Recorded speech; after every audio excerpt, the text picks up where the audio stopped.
There are just that many series and titles that I feel are really good or plain enjoyable, but didn't quite make it to the mainstream. So let me introduce to you some awesome anime that you may have overlooked or forgotten about through the years. Whether this list of 20 anime will open new horizons or get you feeling all nostalgic, we'll all have to wait and see. Starting out is the heroic Legend of Arslan.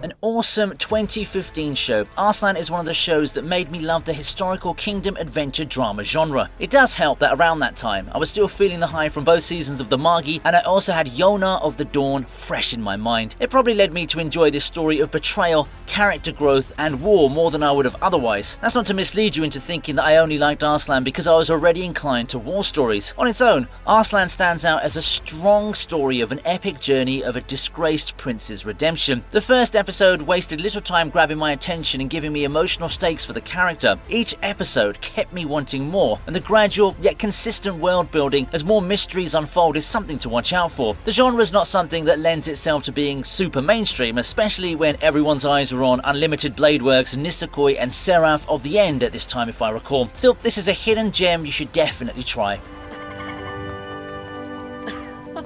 We move the calendar back a couple of years now for this next show, Yozakura Quartet, Hana no Yuta.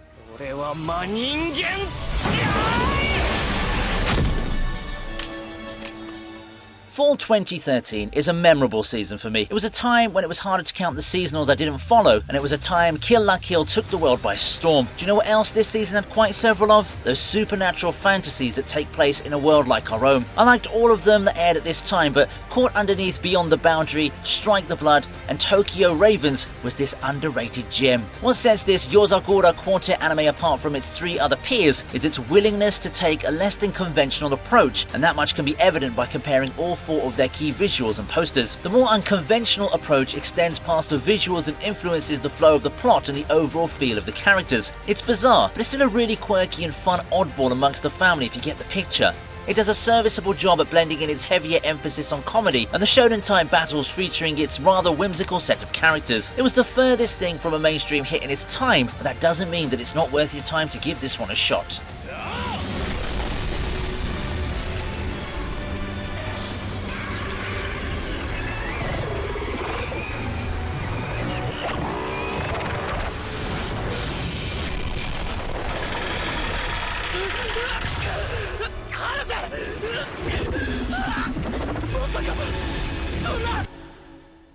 We then move on to a more modern hit, King's Avatar.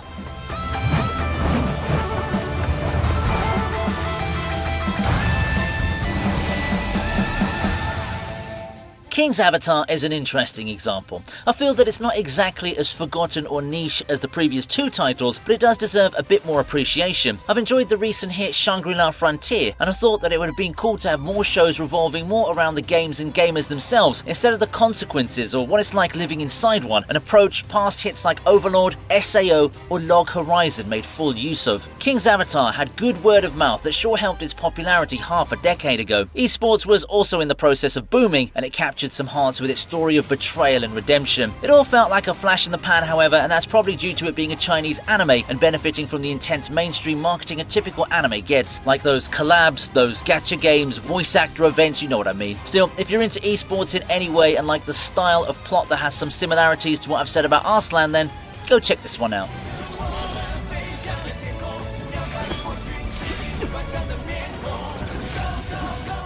Tsubasa Tokyo Revelations is up next.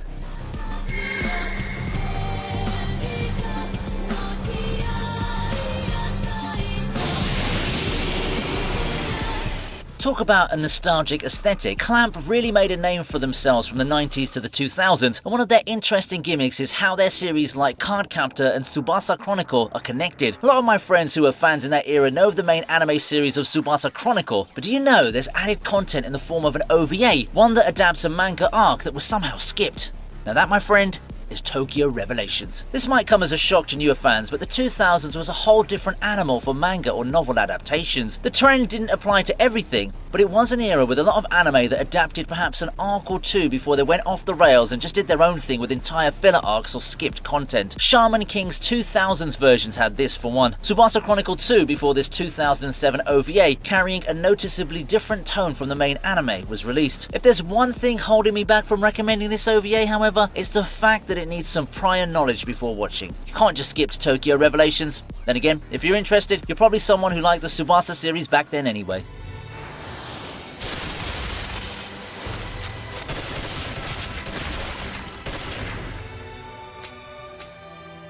We proceed with our trek through the late 2000s with Kanon.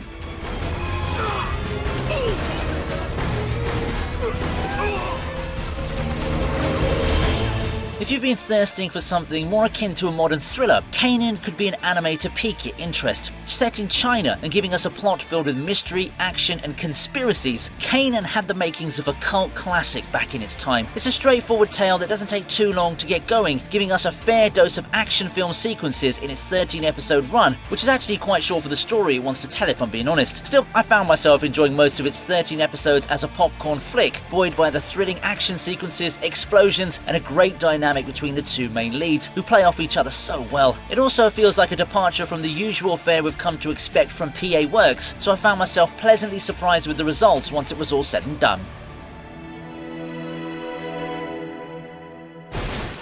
We have more action thrillers coming your way. This time it's the sci-fi series Real Drive.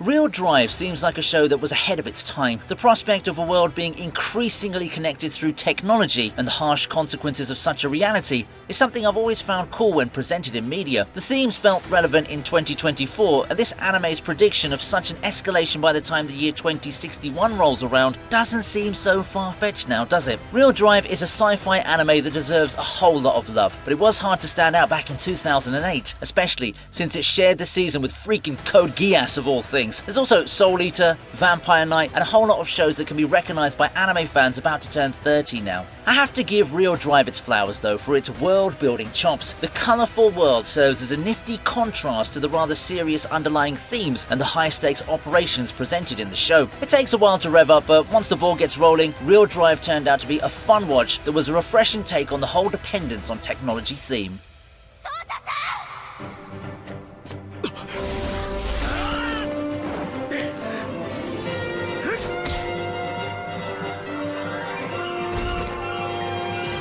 Moribito is next in line.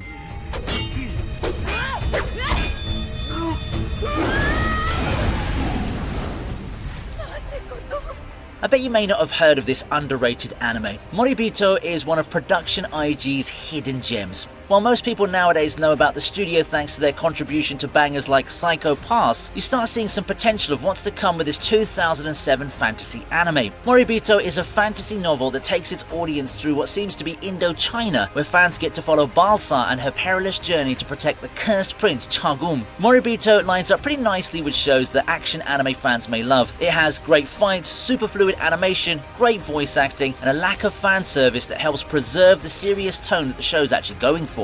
For someone who likes the vibes of shows like Claymore and Rurouni Kenshin, Moribito should definitely be on your watch list. It's a complete anime overall, having a great amount of character development, action, and dramatic flair.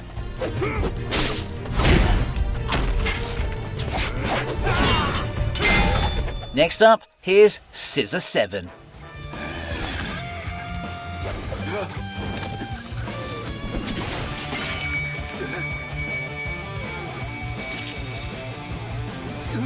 Short but sweet, a description that's often used but it really does apply to this Chinese anime. This time we have a show that seems to have taken inspiration from one's work. After all, this story of an incompetent super assassin looks to be something around Mob Psycho's ballpark. It's quite the delightful treat, being a light-hearted slice of life yet packaged with some underrated life lessons underneath. It also has cool animation, and the unique look of pretty much everything means there's no shortage of things that can let this anime stand out. It can get repetitive, sure, but what that means is that if the first few episodes hit the mark for you, then you'll be sure that you can enjoy it the rest of the way, provided you look at the series with the appropriate lens. It's not hard to see why the show ended up being really niche, but if you're up for some comedy, pop culture references and the like, Scissor 7 is something you should definitely check out. It's not a massive time investment, and it will surely brighten up your day.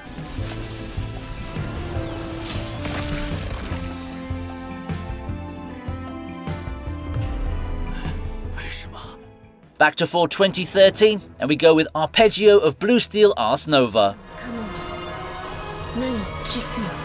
To be honest, this was a title from the fall of 2013 which I overlooked a bit at the start. I did say that I watched a lot that season, but a tiny bit of me regretted putting this off until the season was more than halfway through. That's because it's an unexpectedly great ride. Military anime hasn't exactly been a main genre of mine, but the combination of attractive character designs, some gripping cliffhangers, and a plot that juggles the balance between light-hearted and serious very well made this one of the unexpected winners of that season. It also came at a time when Gundai was dominating the market and people have been getting into World of Warships in my place, but it's not entirely a case of the right place, right time. The show is good enough on its own, and the best part about it is that while it goes anime original partway through, the anime only content ended up being more than satisfying. It even concludes in a two-parter movie that ties up a lot of the anime's loose ends neatly. I do have to warn you that the first of the two movies is a super rushed recap of the TV series for more than half of its run.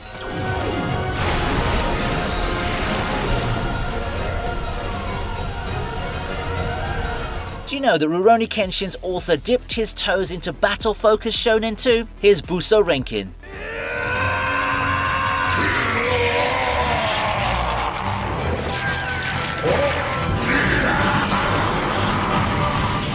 Cool, magical weapons, endearing characters, a narrative that's easy to follow and digest, and some hot-blooded music to get you pumping.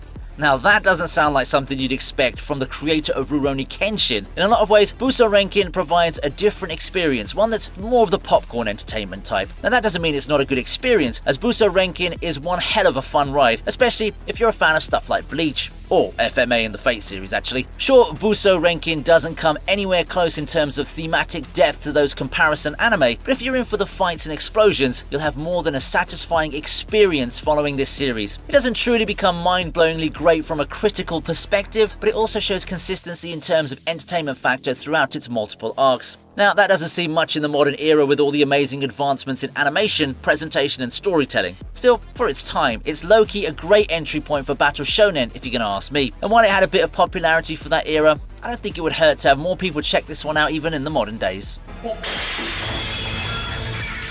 Now that we're halfway through the list, have you found anything you like?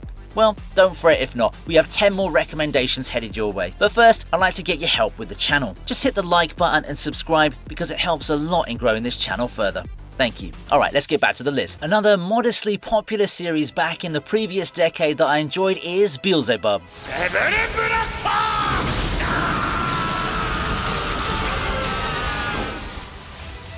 Delinquent anime has been picking up steam these past few years, but for those who are around in the 2010s, their first mainstream experience in the genre may be through Beelzebub. The premise of an overpowered delinquent being given the task of a lifetime to oversee a demon lord baby should already set off some hints that this is going to be one crazy anime. It wastes no time throwing loud, in-your-face comedy at you, and that ends up being one of its strongest points. Beelzebub really doesn't take itself too seriously as an anime, but it also has some heartfelt moments sprinkled throughout thanks to its surprisingly great character development. Oh, and of course, there's a whole slew of epic showdowns to remember. Being an anime that has a really high episode count, however, it has its share of hit or miss fillers. Still, I'd recommend taking a dip in this now underrated comedy. Like magical girls? Like over-the-top action? Like music?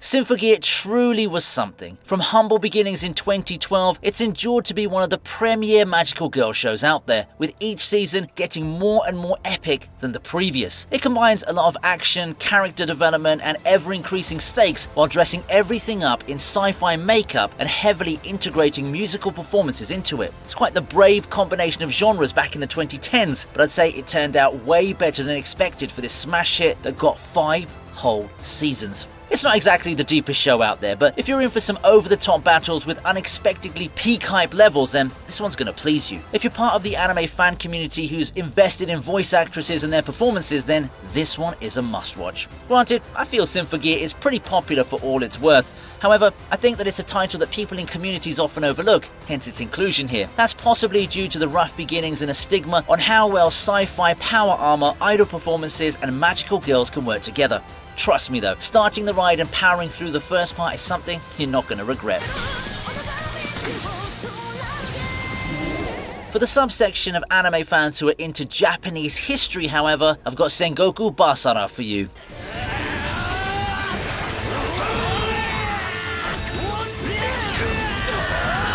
Anime chronicling the Sengoku period are aplenty. How many variants of Nobunaga are there in anime already, after all? These period pieces come in all sorts of approaches and forms, to mixed results actually. I think a whole lot of them are quite underrated, like a personal favourite of mine, Ambition of Oda Nobunaga. However, for today, I'll be shining the spotlight on a more conventional approach in liberally integrating the warring states in anime, Sengoku Basara. Sengoku Basara keeps things simple. I mean, it may not be deep, nor is it historically accurate, but who needs all of that when it gives out epic fights and gripping moments in spades? You've got top-tier character introductions, crazy stuff like tornado-inducing weapon swings and the like. The story's easy to follow, and you don't have to be on the lookout for some big brain twists that will blow you away. But actually, what it aims to do, it does really well, as I said. Short, exciting, and with a whole cast of diverse characters who have their own quirks, Sengoku Basara can be a winner depending on what you look for in a pseudo-historical piece.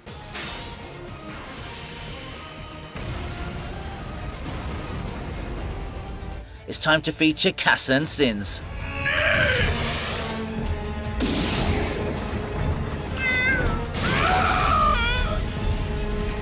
Now this is definitely no high-octane action piece. Kassen Sins is a sci-fi anime that's pretty dark and deliberate in presenting its themes of life and death. Right off the bat, it's not hard to see why this anime about a distant future populated by robots seeking immortality didn't come close to mainstream popularity. That, despite it having a plot that's pretty simple and easy to follow on the surface. It tries its best to cater to both markets, but I feel that it unfortunately turned out to its detriment. Action fans may not like the focus on slower paced flow and a strong focus on character studies, but even its other market, fans of more introspective anime, may not appreciate the relative abundance of action sequences. For those who can appreciate the effort in maintaining that balance between contrasting ends of the spectrum, Kassen Sins is a certified winner. It's not an anime that I can recommend anyone to dive into, but for what it does as a post-apocalyptic sci-fi title, I do feel it deserves its fair share of flowers.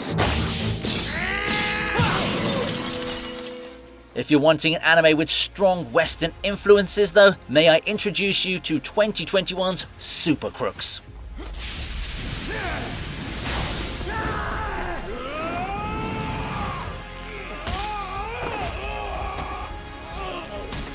Great Pretender took off quite well in 2020, which made me unsurprised to see another attempt at capturing the demographic looking for anime that drips with Western comic vibes. Unfortunately, Super Crooks didn't quite reach the same heights its practical predecessor did, despite having similarly colourful cast of thieving characters. Perhaps integrating the whole superpowers thing into the mix didn't work out as well as expected, and comparing it critically to Great Pretender, one of the best of 2020 mind you, is a disservice. But I will stand by my opinion that Super Crooks is still a pretty good watch.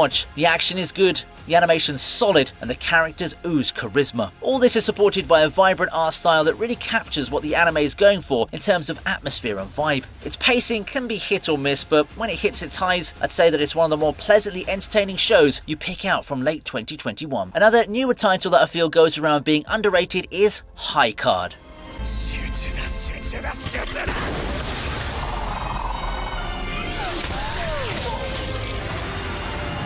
Card game anime is pretty fire, but to integrate cards with power, an adult cast, and the mature vibes of something similar to Bungo Stray Dogs or Kingsman, count me in on that. I haven't had the definitive call on what's the best anime of 2023 yet, but High Card's not a contender. I'm not going to pretend that it's amongst the titans of the past year, but I would also say it's gone under the radar for what a thrilling anime it is. It's got interesting characters juxtaposed by unique powers, and it deserves a bit more love for what it brings to the table. The dull moments are few and far between, and I like how it doesn't take too long for things to get going and for me to get acclimated with the world being set up by the series. Whether you like card anime or not, you'll find something to like about High Card, whether it be the atmosphere, the fast pace and story development, or the sheer variety and creativity in powers.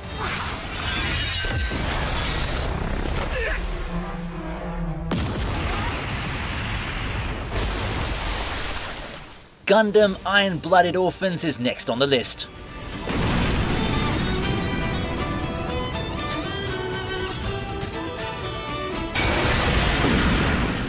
Needless to say, Witch from Mercury has been a resounding success for the Gundam franchise, bringing it back to mainstream relevance after what seemed to be a lull during the 2010s. Far from the juggernaut it once was though, Gundam had quite the mixed reception around that era, with what I felt was a middling reception to G-Reco and Age. That perception led to one of the more underrated entries becoming what it is in Iron-Blooded Orphans. With Mari Okada spearheading the project, people knew that they were going to get a gritty, more realistic take on the Gundam franchise, filled with her signature melodrama. Whether it's the most realistic Gundam out there is up for debate, but Iron-Blooded Orphans does provide a unique and different take from the more shonen-y approaches a lot of the previous entries took. It goes against the grain for the traditional Gundam fare in some aspects, leading to a mixed reception, but I gotta give some props for the effort, you know. The final product, at least in my opinion, is well worth the daring approach, and it remains one of my favourite Gundam series from the past decade or so.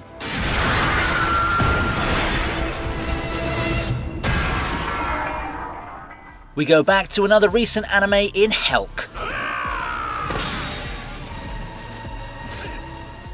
2023 came and went, and I barely saw any traction on Helk. Anecdotal, I know, but I still think it's a shame because just as it ended a month ago, I found myself thinking that this is one of the hidden gems of the year 2023. It underwent a hell of a character development arc of its own, going from a light-hearted comedy to a frankly amazing anime when it got the chance to show off its writing chops. I found myself thoroughly invested in the characters and the emotional story that unfolds around them. It's something that I can't fault people for brushing off as a casual comedy at the start. How many animes have tried that but failed or otherwise sputtered to mediocre results? The same can't be said of Helk, and sticking with it did bear fruit for me in a big way. Don't let first impressions fool you into underestimating Helk as a series. That's all I've got to say. Now, where's my season 2?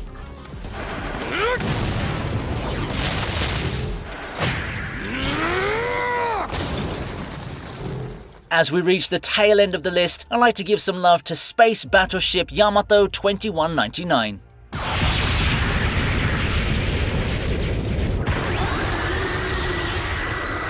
Space opera's time in the limelight has come and gone, but in 2012 there's an effort at a tribute to one of the most influential anime in that genre. I gotta say that it's one of the few cases where the remake has more than surpassed the original in more ways than one. Space Battleship Yamato is a legendary series, and it was gloriously brought into the modern era with the amazing remake. That's notable since a lot of the more modern remakes have had contentious receptions, like Shaman King, whose initial series I briefly talked about a lot earlier on in the list. Turns out that just improving visuals and following the source material more accurately wasn't a surefire recipe for success. For Yamato, much care has been put into preserving the spirit of the original engaging story, one that keeps you wanting more with each passing episode. All the while, the team has been adding retouches thanks to modern technology, and the results are more than beautiful. I dare say this is the definitive version of the series, tailored for younger audiences to enjoy. It's simple, fun, and delightfully meshes the retro feel of the series with a great presentation apt for the modern audience. Closing out the list then, we have Pluto.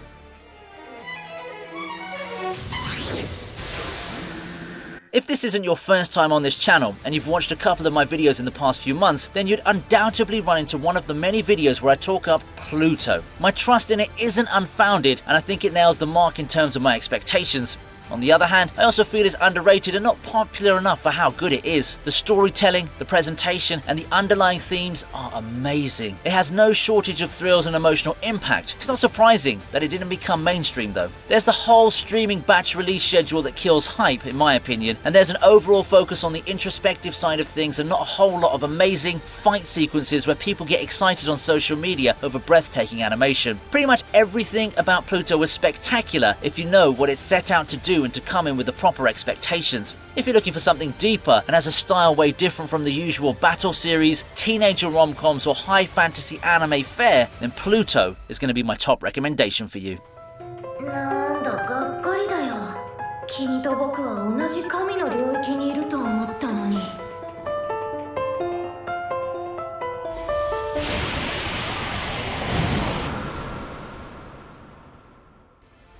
And that more or less finishes up the list. With 20 anime that have varying levels of action in them, I hope you found at least a show or two to love. What about you? What do you think about the anime I've featured today? Make sure to let me know through the comments section or ViniiTube social media. Also, feel free to drop some suggestions and feedback as well as prospects for future lists. Thanks for watching, and I wish you a good day.